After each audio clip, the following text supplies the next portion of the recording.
Bab 2791. Manfred memikirkannya sejenak. Dia merasa ada kemungkinan besar dia akan mati bagi binatang buas itu.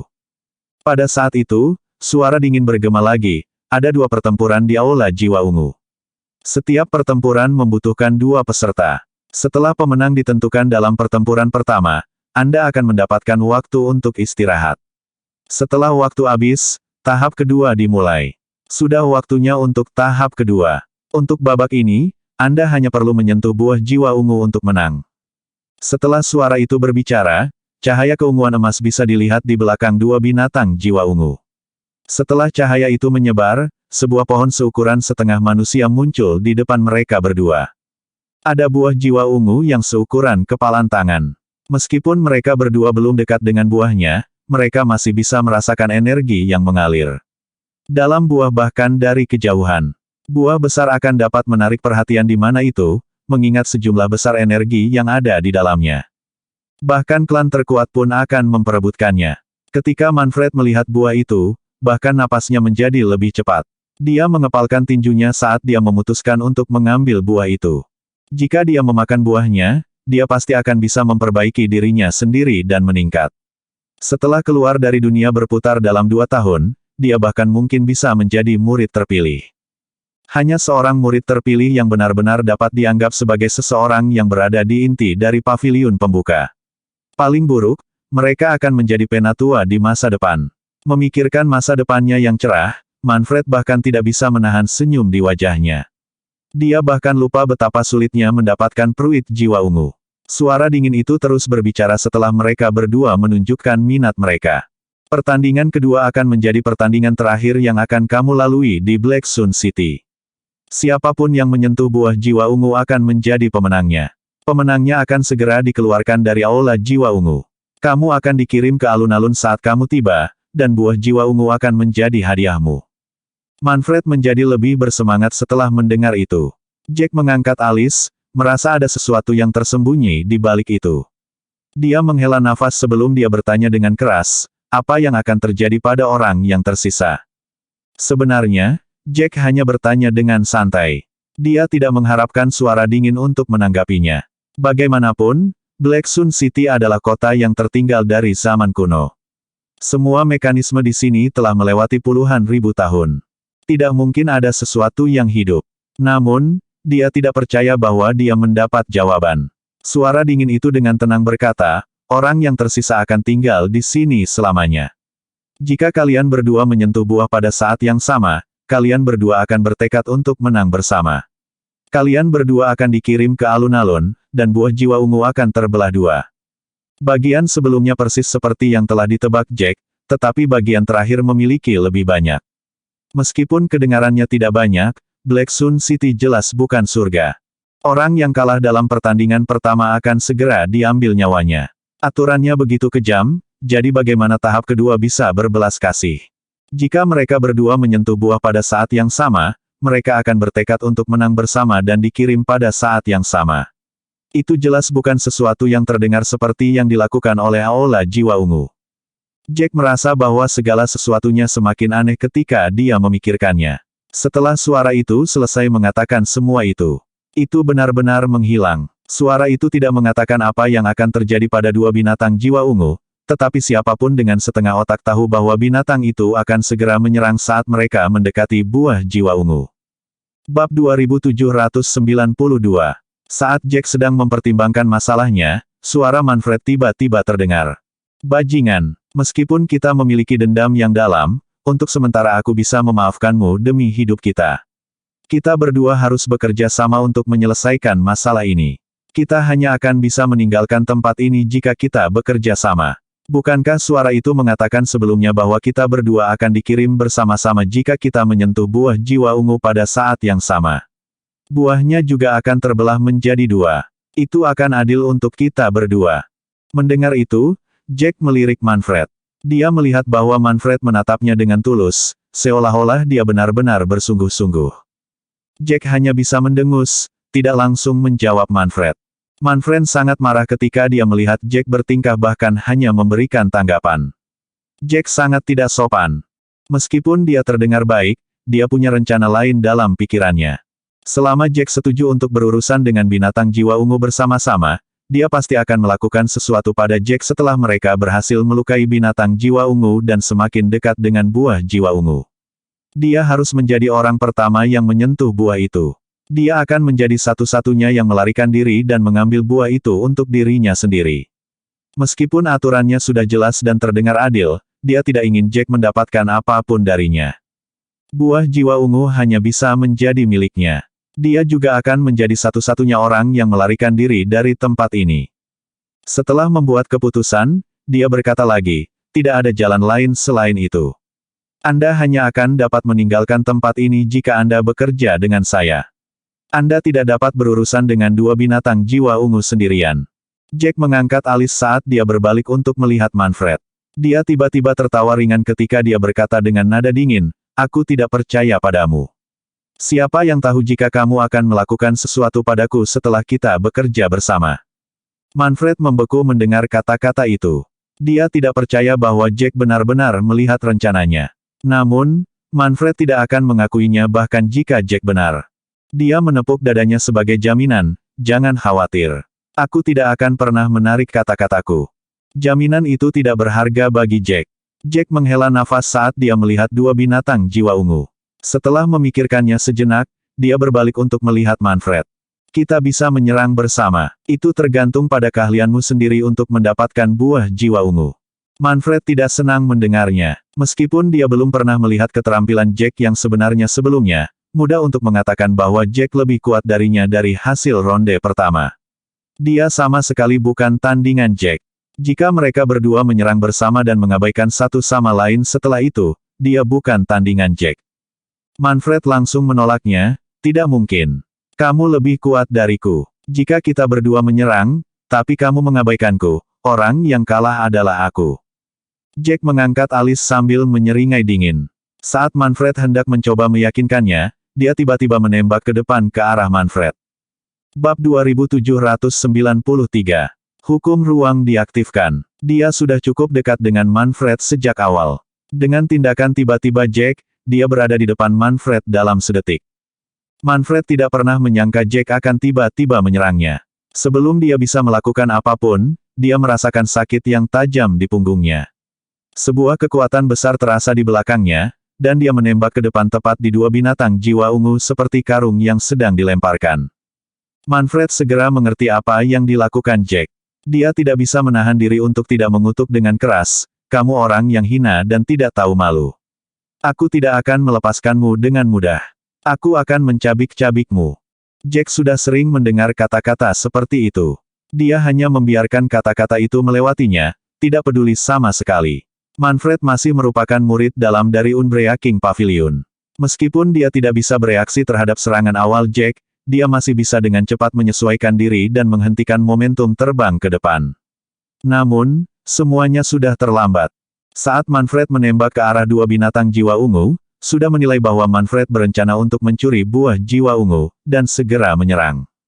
Namun, Jack kecewa melihat bahwa binatang ungu sebenarnya menyerang target yang terlalu berbeda. Jack mengerutkan kening tak berdaya, tidak menyangka rencananya gagal seperti itu.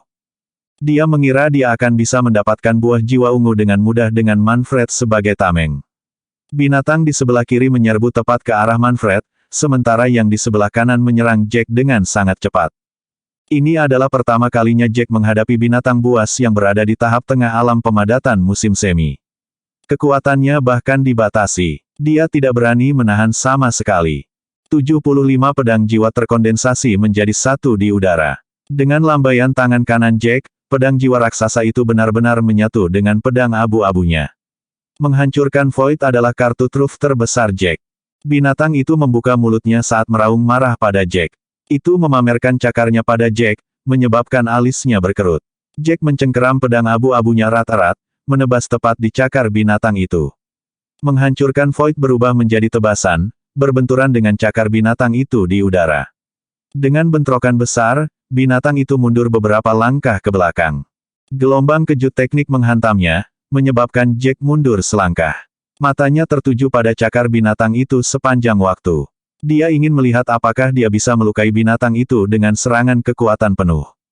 Cakar kanan binatang itu sedikit gemetar. Jika dilihat lebih dekat, ada banyak bekas luka di cakar kanan. Lukanya memiliki sisa-sisa hitam keabu-abuan di atasnya, tampak seperti diracun. Luka pada cakar putih terus-menerus pulih, tetapi itu sangat lambat. Binatang jiwa ungu menjerit kesakitan. Matanya penuh amarah, seolah-olah telah dibuat marah oleh Jack. Jack mengerutkan kening. Hasilnya jauh dari apa yang dia harapkan. Dia mengira serangan itu setidaknya bisa menghentikan binatang itu untuk bisa menggunakan cakar kanannya. Namun, cakar kanannya baru saja terluka. Tulangnya tidak patah sama sekali. Jack menghela nafas saat ekspresinya memburuk. Sepertinya dia perlu mengubah rencananya. Dia harus mengakhiri semuanya dengan cepat. Pikiran itu baru saja terlintas di benaknya ketika binatang itu mulai menyerang lagi. Meskipun serangan Jack telah melukai binatang itu sama sekali tidak mempengaruhi kekuatan serangan binatang itu berikutnya. Bab 2794. The Purple Soul Beast bisa berpikir untuk dirinya sendiri juga. Dapat dikatakan bahwa Jack masih belum terbiasa dengan kekuatannya saat ini. Ia ingin menggunakan perubahan itu untuk menyerangnya lagi. Paling tidak, itu ingin melukai Jack. Binatang jiwa ungu itu sangat cepat. Itu menyebabkan jantung Jack berpacu saat dia menyipitkan matanya dan segera mengaktifkan hukum ruang angkasa. Dia dengan cepat mengubah arah di udara, dan menjaga jarak dari binatang itu. Dia tidak bisa membiarkan binatang itu terlalu dekat. Kalau tidak, dia mungkin kehilangan nyawanya hari itu. Binatang itu memiliki pertahanan yang sangat kuat, dan binatang itu belum menggunakan teknik kelahiran alaminya. Binatang itu hanya menggunakan cakarnya untuk menebas Jack. Berbenturan dengan menghancurkan Void, itu mungkin terluka, tetapi hasilnya jauh lebih buruk dari yang diharapkan Jack. Jelas bahwa Jack tidak akan bisa membunuh binatang jiwa ungu dengan cepat, jadi Jack terpaksa mendekati buah jiwa ungu dengan sekuat tenaga. Ah! Jeritan kesakitan terdengar di belakang Jack. Bahkan jika Jack tidak berbalik untuk melihat, dia tahu bahwa Manfred pasti dalam keadaan buruk. Seperti dugaan Jack, Manfred berada dalam kondisi yang mengerikan. Lengannya memiliki 5 luka tebasan dari cakar binatang jiwa ungu. Darah segar menodai pakaiannya menjadi merah saat Manfred mengutuk kesakitan. Namun, dia terpaksa melarikan diri dengan panik saat dia mengutuk. Untungnya, Manfred berspesialisasi dalam kecepatan, atau dia tidak akan bertahan selama itu. Manfred mengatupkan giginya saat dia mundur, mencoba merencanakan dalam pikirannya saat dia berlari. Jika dia ingin hidup, dia harus mengambil buah jiwa ungu. Dia sangat membenci Jack pada saat itu, jadi dia tidak lupa untuk mencoba dan mencari tahu bagaimana dia akan menyakiti Jack saat dia mundur.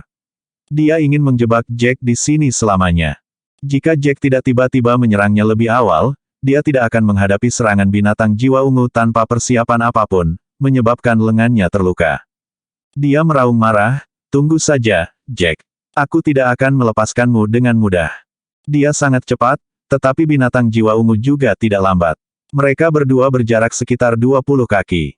Saat Manfred melarikan diri, dia terus-menerus mengubah arah, mencoba mendekati buah jiwa ungu. Lembah itu berbentuk oval. Untuk mendapatkan jarak yang cukup di antara mereka, Manfred berlari di sekitar tepi lembah. Buah jiwa ungu sedang dijaga ke arah sisi timur tengah. Manfred sudah mencoba mendekat ke sisi timur.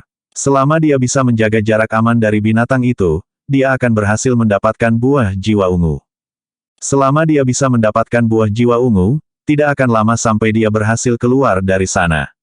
Setelah mengambil keputusan, dia dengan dingin melirik Jack. Dia memperhatikan bahwa Jack masih bertarung melawan binatang buas lainnya, dan langsung gembira. Jadi bagaimana jika Jack lebih kuat darinya? Dia lebih cepat dari Jack. Selama dia menyentuh buah jiwa ungu, Jack akan tetap di sini selamanya. Dia dengan bersemangat mengubah arahnya dalam sekejap. Namun, pada saat itu, binatang jiwa ungu tiba-tiba tampak semakin cepat. Jarak 30 kaki tiba-tiba dipersingkat menjadi 20 kaki. Manfred sangat ketakutan saat itu. Dia segera mencoba bersembunyi di tempat lain, nyaris tidak menghindari diserang. Namun, pada saat itu, dia sudah jauh terpisah dari buah jiwa ungu, dan terpaksa mencari kesempatan lain. Sesuatu yang aneh terjadi pada saat itu. Setelah Manfred mengubah arahnya, binatang jiwa ungu menurunkan kecepatannya. Saat itulah Manfred menyadari bahwa binatang jiwa ungu akan tiba-tiba menyerang selama dia mendekati buah itu, dan dia harus mengubah arahnya. Bab 2795. Itu menyebabkan Manfred kehilangan harapan. Dia tidak bisa terus berlari seperti itu. Energi sejatinya akan habis pada akhirnya. Binatang jiwa ungu lebih kuat darinya dan pasti memiliki lebih banyak energi sejati. Saat energi sejatinya habis, dia akan menghadapi kematian. Namun, binatang jiwa ungu itu pasti akan tiba-tiba menyerangnya jika dia ingin mendekat. Dia harus mengubah arah demi hidupnya. Semakin dia melarikan diri, semakin jauh dia akan pergi. Manfred putus asa menemukan bahwa itu adalah lingkaran setan. Pada saat itu, dia melihat ke arah Jack. Dia memperhatikan bahwa Jack terus-menerus menyesuaikan jaraknya dari binatang itu, dan terus-menerus menyerang binatang itu. Yang mengejutkan Manfred adalah fakta bahwa binatang buas yang menyerang Jack sudah memiliki dua cakar depan yang perlahan menghitam. Seolah-olah energi jahat telah mencemari mereka. Pada saat itu, Jack bahkan tidak memikirkan apapun di sekitarnya. Fokus penuhnya adalah pada binatang di depannya. Hukum ruang terus-menerus diaktifkan di bawah kakinya. Dia sudah menggunakan menghancurkan Void 3 kali. Setiap kali, luka baru ditambahkan ke binatang itu. Perlahan-lahan, binatang itu mulai lelah. Itu bukan karena hilangnya energi sejati, tetapi karena luka-lukanya yang memperlambatnya. Jack mengaktifkan hukum ruang angkasa, menarik dirinya terpisah 100 kaki lagi untuk memberi dirinya ruang bernapas. Dia mengerutkan kening saat dia membentuk segel di tangannya lagi. Dia sudah hampir kehabisan energi sejati pada saat itu. Lagi pula, dia harus menggunakan hukum ruang angkasa saat dia terus-menerus menyerang.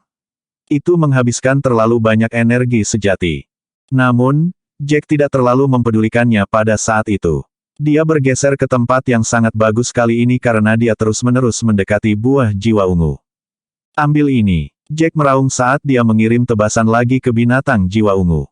Garis miring abu-abu berisi hukum ruang juga. Itu bentrok dengan cakar binatang jiwa ungu dalam sekejap. Dengan lebih banyak retakan, cakar depan binatang jiwa ungu itu tiba-tiba tampak melemah. Itu tampak seperti akan pecah.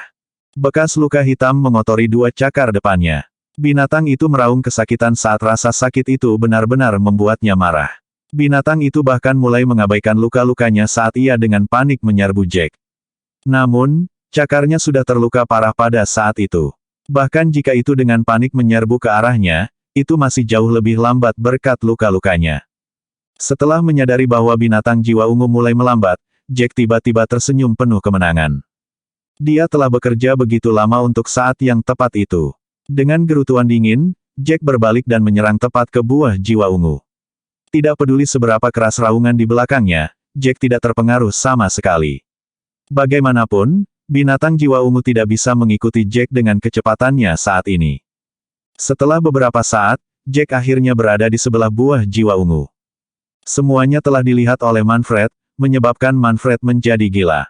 Dia tidak pernah berharap Jack tiba-tiba berubah arah setelah bertarung dengan Purple Soul Beast begitu lama, tiba-tiba mendekati pohon Purple Soul. Dia hanya perlu menjangkau untuk menyentuh buah jiwa ungu. Tidak, Manfred berteriak keras. Saat Jack menyentuh buahnya, Jack akan ditentukan sebagai pemenang, dan dia akan selamanya berada di ruang ini. Jika dia sendirian, dia hanya akan menunggu kematian. Setelah Jack pergi, kedua binatang buas itu akan mencabik-cabiknya setelah energi sejatinya habis. Bab 2796. Namun, tidak ada yang bisa dia lakukan tidak peduli seberapa keras dia berteriak. Jack sudah mengulurkan tangannya ke arah buah jiwa ungu. Saat dia mengulurkan tangan, Jack berbalik untuk melihat Manfred juga. Manfred bisa melihat sorot ejekan yang dalam di mata Jack. Jack memandang Manfred seperti Manfred adalah orang bodoh di desa. Saat itulah Manfred menyadari bahwa Jack selalu menganggapnya sebagai orang bodoh. Selama awal ronde, Manfred bahkan mencoba untuk membuat aliansi, mencoba mengatakan bahwa satu-satunya cara untuk menang adalah dengan bekerja sama. Sebenarnya, dia punya rencana lain, dan Jack sudah mengetahuinya. Pada akhirnya, ia menjadi alat untuk menarik perhatian. Manfred merasa seperti dipermainkan seperti badut. Namun, sudah terlambat untuk mengatakan apapun. Tangan Jack sudah menyentuh buah jiwa ungu. Saat Jack menyentuh buah itu, seikat kabut ungu menyelimutinya, dan dia menghilang pada detik berikutnya. Manfred menutup matanya dengan putus asa. Tidak mungkin Manfred bisa kabur lagi. Ketika ruang mulai terdistorsi, Jack akhirnya menarik napas lega. Pertempuran terakhir sangat sulit. Itu jauh lebih sulit daripada putaran pertama. Syukurlah, dia masih menang pada akhirnya.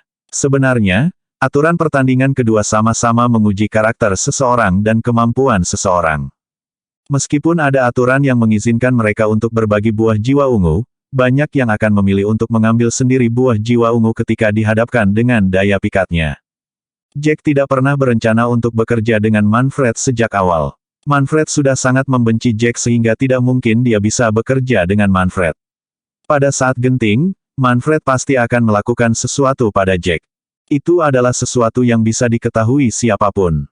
Jadi, setelah Jack mendengar saran dari Manfred itu, dia langsung memikirkan rencana lain. Dia akan membuat Manfred menarik api saat dia mencoba mendekati buah itu. Namun, dia tidak pernah berharap kedua binatang jiwa ungu itu secara eksplisit disiapkan untuk menargetkan keduanya. Menghadapi bahkan satu binatang jiwa ungu tidak semudah yang dia kira. Setelah pikiran itu muncul di benak Jack, kabut ungu yang mengelilingi Jack perlahan-lahan menghilang saat dia jatuh ke tanah dengan kakinya. Ketika dia bisa melihat dengan jelas lagi, dia menyadari bahwa dia sudah tiba di alun-alun kecil dari sebelumnya. Dia adalah satu-satunya orang di alun-alun pada saat itu. Itu sangat sunyi sehingga dia bisa mendengar napasnya sendiri. Di sekitar alun-alun masih ada lampu warna-warni. Jack menghela napas, santai. Dia bertanya-tanya berapa banyak orang yang akan melarikan diri dari Black Sun City. Selain para murid dari Umbrea King Pavilion, ada beberapa lusin prajurit pengembara yang memasuki Black Sun City. Pada akhirnya, dia tidak tahu berapa banyak orang yang akan keluar. Prajurit dengan atribut berbeda akan berakhir di tempat yang berbeda. Dia tidak tahu apakah tempat-tempat itu akan memiliki aturan yang berbeda dari Aula Jiwa Ungu. Berbagai pikiran bermain di kepala Jack untuk waktu yang lama. Dia akhirnya menggelengkan kepalanya dan membuangnya. Tidak peduli apa, hidup atau mati tergantung pada diri mereka sendiri. Jack mengulurkan tangan kanannya. Buah jiwa ungu yang memiliki cahaya ungu samar ada di telapak tangannya. Aroma buah yang pekat menyerang hidungnya, meningkatkan nafsu makannya. Jika Jack tidak cukup tenang, dia mungkin akan memakannya dalam satu tegukan. Dia buru-buru memasukkan buah ke dalam biji mustard. Buah jiwa ungu benar-benar luar biasa, tetapi jika dia menelannya sekarang, dia mungkin akan meledak karena kelebihan energi. Dia tidak ingin melakukan kesalahan tingkat rendah seperti itu. Setelah memasuki aula jiwa ungu, dia lupa waktu. Dia tidak tahu berapa lama waktu telah berlalu, dia juga tidak tahu di mana Rudy berada. AB 2797. Jack melirik alun-alun untuk terakhir kalinya sebelum dia menuju ke gerbang kota. Dia tidak hanya mendapatkan banyak dari Black Sun City, dia juga mendapatkan beberapa berita penting. Dia dipaksa untuk merencanakan kembali gerakan masa depannya. Setelah keluar kota, Jack langsung menggunakan voice transfer array untuk menghubungi Rudy. Sesaat kemudian, Rudy terlihat berlari ke arahnya. Rudy melebarkan matanya saat Rudy mengukur Jack beberapa kali. Kamu sebenarnya baik-baik saja. Aku benar-benar membiarkan pikiranku mengembara beberapa hari ini. Aku selalu mengkhawatirkanmu. Jack mengangkat alis, beberapa hari ini. Berapa lama aku di sana? Rudy mengangkat 4 jari, sudah 4 hari penuh. Saya sudah menunggu di luar kota sepanjang waktu.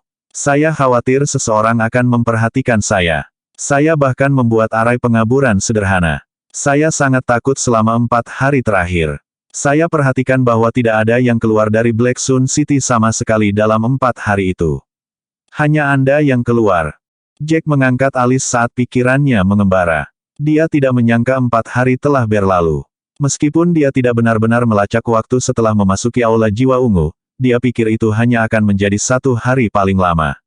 Namun, 4 hari telah berlalu di dunia nyata. Mungkinkah waktu telah terdistorsi di aula jiwa ungu? Namun, tidak ada gunanya memikirkan masalah itu. Apa yang diperhatikan Jack adalah satu lagi. Dia mengerutkan kening ketika dia bertanya dengan sungguh-sungguh, tidak ada yang keluar dalam 4 hari terakhir. Selain aku, tidak ada yang keluar, bahkan para murid dari paviliun pembuka. Rudy mengangguk dengan serius, jika aku melihat orang lain keluar, aku tidak akan begitu mengkhawatirkanmu. Bagaimanapun, keterampilanmu jelas terlihat. Bahkan yang terkuat di antara murid-murid dari paviliun pembuka bukanlah tandinganmu. Namun, hari berlalu, dan tidak ada yang keluar sama sekali. Wajar jika aku mulai khawatir. Ada beberapa orang yang tiba di Black Sun City beberapa hari terakhir ini juga. Mereka semua masuk dengan gembira, tapi tidak ada dari mereka yang keluar. Jack mengernyitkan alisnya, bukankah murid-murid dari Umbrea King Pavilion keluar pada awalnya? Mereka pasti telah berkomunikasi tentang aturan sebelumnya. Jika tidak, Philip tidak akan pernah mengirim pengganti berdasarkan aturan di dalam. Kata-kata Jack membuat mata Rudy melebar saat Rudy dengan cemas menanyakan apa yang ada di dalamnya. Jack menghela nafas, tidak menyembunyikan apapun dari Rudy saat dia memberitahu Rudy semua yang terjadi. Setelah Rudy mendengar itu, dia ternganga saat melihat Black Sun City dengan ekspresi penuh ketakutan. Dia tidak pernah berharap aturan di kota menjadi begitu tiranis sehingga yang kalah akan kehilangan nyawa mereka. Meskipun aturan tidak mengatakan bahwa yang kalah akan mati di babak kedua, hasilnya akan tetap sama seperti di babak pertama. Seseorang akan kehilangan nyawanya, dan seseorang akan mendapatkan hadiah dan melarikan diri. Rudy sedikit bergidik, tidak heran tidak ada yang keluar. Sepertinya kebanyakan dari mereka mungkin sudah mati. Prajurit atribut jiwa lebih sedikit jumlahnya dibandingkan dengan atribut lainnya. Hanya kalian bertiga yang berada di aula jiwa ungu. Pasal 2798 ada lebih banyak tentara untuk atribut lain. Mungkin kebanyakan dari mereka akhirnya mati setiap putaran. Prajurit pelancong masuk dengan sangat bersemangat, tetapi sebenarnya tidak ada medan energi nyata di dalam diri mereka untuk meningkatkan diri. Sebaliknya, mereka memasuki istana menginginkan nyawa mereka. Rudy menjadi takut ketika memikirkannya. Dia menjadi sangat khawatir sehingga dia dimutilasi. Jack mengangkat alisnya, menepuk bahu Rudy, tapi Rudy sama sekali tidak santai. Rudy berbalik dan menarik lengan Jack, "Terima kasih, kamu menghentikanku lebih awal. Kalau tidak, aku akan mati."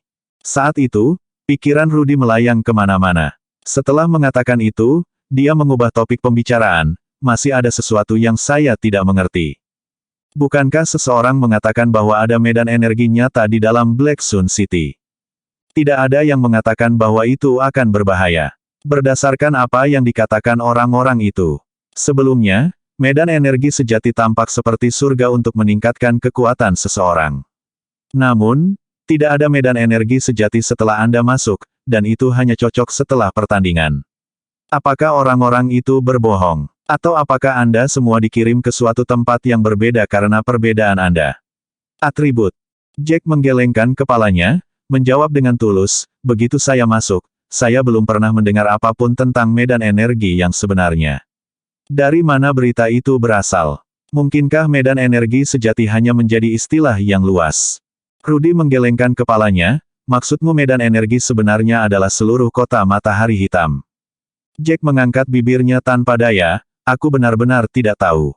Setelah memasuki aula jiwa ungu, saya tidak terlalu memikirkannya lagi. Siapa yang tahu apa arti medan energi sejati?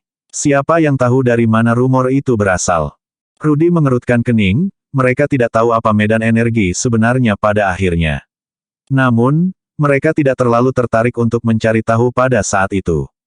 Berpikir tentang itu, Rudy berkata tanpa daya, "Bukannya saya harus mencari tahu di mana tepatnya medan energi sebenarnya. Saya hanya merasa ada sesuatu yang aneh tentang segalanya. Ada begitu banyak rahasia di depan kita, tapi kita tidak bisa memikirkan banyak hal sama sekali." Ketika rahasianya terungkap, ekspresi Jack berubah. Dia mengangkat alisnya ketika dia menceritakan semua yang dia temukan dari mereka berdua hingga Rudy. Rudy tercengang setelah mendengar itu. Setelah beberapa saat, dia akhirnya berkata, "Jadi setinggi lembah Phoenix sudah memiliki peta dunia berputar, dan mungkin tahu banyak rahasia dunia. Mengapa mereka tidak memberitahu kami sama sekali? Kita akhirnya harus bertarung di dunia ini seperti lalat tanpa kepala. Rahasia kota matahari hitam bahkan mungkin telah diketahui oleh orang-orang tinggi. Kami hanya terkunci dalam kegelapan." Jack mengangguk, "Saya setuju dengan apa yang Anda katakan. Ada beberapa hal yang benar-benar tersembunyi dari kita, tetapi kita telah jelas bagi semua orang itu. Untuk beberapa alasan, mereka tidak ingin memberitahu kami apapun." Rudy sangat marah ketika mendengarnya, bukankah mereka baru saja dicela? Bahkan jika mereka tidak ingin memberi kita peta yang lengkap, mereka setidaknya harus memberi kita beberapa informasi penting. Mereka dapat memberitahu kita di mana tempat-tempat yang lebih berbahaya berada atau di mana ada lebih banyak barang berharga. Kami akan dapat menghemat energi. Namun, mereka tidak memberitahu kami apapun. Mungkinkah karena kita tidak berada di lembah dalam dan bukan anggota inti lembah Phoenix? Jack menggelengkan kepalanya, sudah memikirkan masalah ini berkali-kali. Ada banyak spekulasi setiap saat. Dia menghela nafas sambil mengerutkan kening. Bab 2799. Saya pikir alasan paling mendasar adalah karena kami tidak bersama kelompok yang lebih besar. Itu sebabnya mereka merahasiakannya dari kami. Mendengarkan apa yang dikatakan Jordan dan Manfred, itu sebenarnya adalah sesuatu yang sudah diketahui banyak orang. Jordan adalah siswa batiniah, tetapi dia tahu tentang itu. Jadi itu berarti rahasianya tidak dijaga ketat. Para siswa di lembah Phoenix mungkin juga mengetahuinya. Para alkemis yang berada dalam kelompok yang lebih besar seharusnya sudah mengenal sebagian besar dari mereka. Rudy mengangkat bibirnya dengan sedih, jadi kami diusir karena kami memutuskan untuk tidak mengikuti mereka. Bukankah Penatua Maurice benar-benar menyukaimu? Bahkan jika dia tidak bisa menceritakan semuanya padamu, setidaknya dia seharusnya memberitahumu beberapa di antaranya.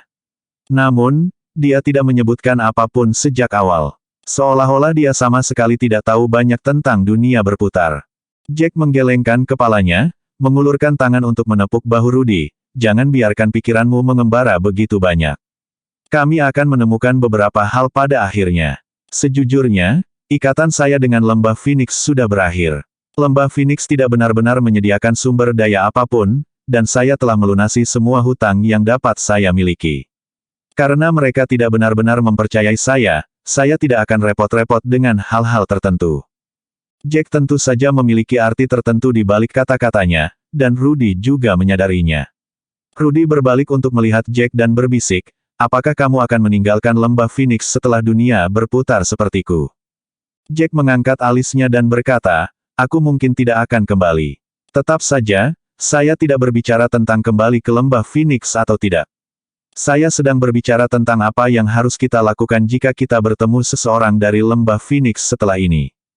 Rudy melihatnya, berkata, apakah kita masih akan bertemu orang-orang dari lembah Phoenix? Bibir Jack bergerak-gerak putus asa. Dia terus merasa kepala Rudy hanya setengah bekerja. Terkadang, Rudy tampak waspada, tetapi di lain waktu Rudy terlihat seperti orang bodoh. Jack tanpa daya menjelaskan, jika kita bergerak maju, kita pasti akan bertemu dengan orang-orang di lembah Phoenix. Lembah Phoenix telah mengetahui rahasianya sebelumnya, mereka juga perlu tahu di mana tempat-tempat penting di dunia berputar. Mereka mungkin sudah menunggu di mana-mana. Tempat-tempat itu, selama kita bergerak maju di dunia berputar, kita akan bertemu mereka pada akhirnya. Rudy menghela nafas, mengangkat bibirnya dengan enggan, aku benar-benar tidak ingin berinteraksi dengan mereka sama sekali. Aku terus merasa mereka bahkan lebih mengancam daripada klan lain manapun. Setelah mengatakan semua yang dia katakan, Jack tidak punya alasan untuk tinggal. Dia berbalik untuk melihat Black Sun City lagi. Black Sun City masih terlihat sama seperti sebelumnya. Tembok abu-abu hitamnya menutupi seluruh kota. Pada awalnya, Black Sun City mewakili sepotong harapan. Namun, sekarang, itu terlihat seperti binatang buas yang menunggu mangsa memasuki mulutnya. 4 hari tidak terlalu lama, juga tidak sesingkat itu. Dia tidak tahu berapa banyak orang yang telah memasuki kota, tetapi hanya Jack yang keluar. Jack menolak untuk percaya bahwa dia akan menjadi satu-satunya orang yang berhasil keluar kota. Bab 2800. Apa yang tidak dapat disangkal adalah bahwa banyak orang pasti akan mati di dalam. Jack tidak bisa tidak menggelengkan kepalanya pada pemikiran itu, membuang gagasan itu. Dia mengangkat kepalanya ke arah Rudy, dan Rudy mengangguk. Mereka berdua mulai berjalan menjauh dari Black Sun City. Tepat ketika mereka mengambil beberapa langkah, gemuruh tiba-tiba terdengar dari Black Sun City. Seolah-olah ada mekanisme yang bergerak. Jack segera meraih lengan Rudy, bersiap menghadapi bahaya apapun. Namun, bahaya yang diharapkan tidak terjadi. Setelah gemuruh, cahaya ungu samar terlihat dari Black Sun City. Cahaya berkumpul menjadi sebuah bola dan terbentuk di udara. Bola itu sangat bersinar. Jack bahkan tidak bisa membuka matanya ketika dia mencoba melihat ke atas. Setelah cahaya terbentuk, tiba-tiba melesat ke arahnya. Jack mundur selangkah, tetapi dia tetap di tempatnya setelah tidak merasakan jejak serangan dari bola itu. Dia mengerutkan kening karena khawatir ketika bola itu berhenti di depannya. Dia bisa mendengar suara percikan di sebelah telinganya, seolah-olah sungai mengalir di bawah kakinya. Sebelum dia bisa melihat apa yang terjadi, cahaya ungu menghilang, dan sebuah token melayang di depannya. Jack meraih token itu di telapak tangannya. Ketika dia menyentuh token, gelombang informasi memasuki kepalanya. Rudy dengan cemas berdiri di belakang Jack, hanya melihat dengan satu mata saat dia memproses semua yang terjadi dalam ketakutan. Ketika token jatuh di telapak tangan Jack, Rudy melihat tulisan, Kota Seribu Daun. Jack mengangkat alis saat dia menatap token dengan rasa ingin tahu. Setelah beberapa saat, dia menghela nafas dengan ekspresi kesadaran di wajahnya asteris. Rudy buru-buru bertanya, apa yang terjadi? Token apa ini? Di mana Kota Seribu Daun? Apakah kita akan ke sana selanjutnya? Jack mengangguk, memasukkan token itu ke dalam biji mustard sebelum dia menatap Rudy dengan penuh semangat. Akhirnya aku tahu aturan dunia berputar yang sebenarnya. Rudy tercengang mendengarnya. Rudy melebarkan matanya saat dia menatap Jack dengan rasa ingin tahu. Jack mengabaikannya saat dia memberitahu Rudy semua informasi yang baru saja masuk ke pikirannya. Ada banyak kota di dunia berputar. Mereka tersebar di seluruh dunia. Ada total 9 tingkat ke kota-kota. Black Sun City yang baru saja mereka tinggalkan adalah kota level 9. Kota Seribu Daun adalah kota tingkat 8. Orang hanya bisa memasuki kota tingkat 8 setelah melewati kota tingkat 9. Jack tidak bisa menahan kegembiraannya sambil berkata, dengan token ini, kita bisa memasuki kota Seribu Daun. Tanpa itu, kita tidak akan pernah bisa memasuki wilayah kota Seribu Daun. Tanpa token, Anda hanya bisa untuk terus-menerus berjalan di sekitar kota tingkat 9, bahkan jika Anda terus-menerus maju di dunia berputar.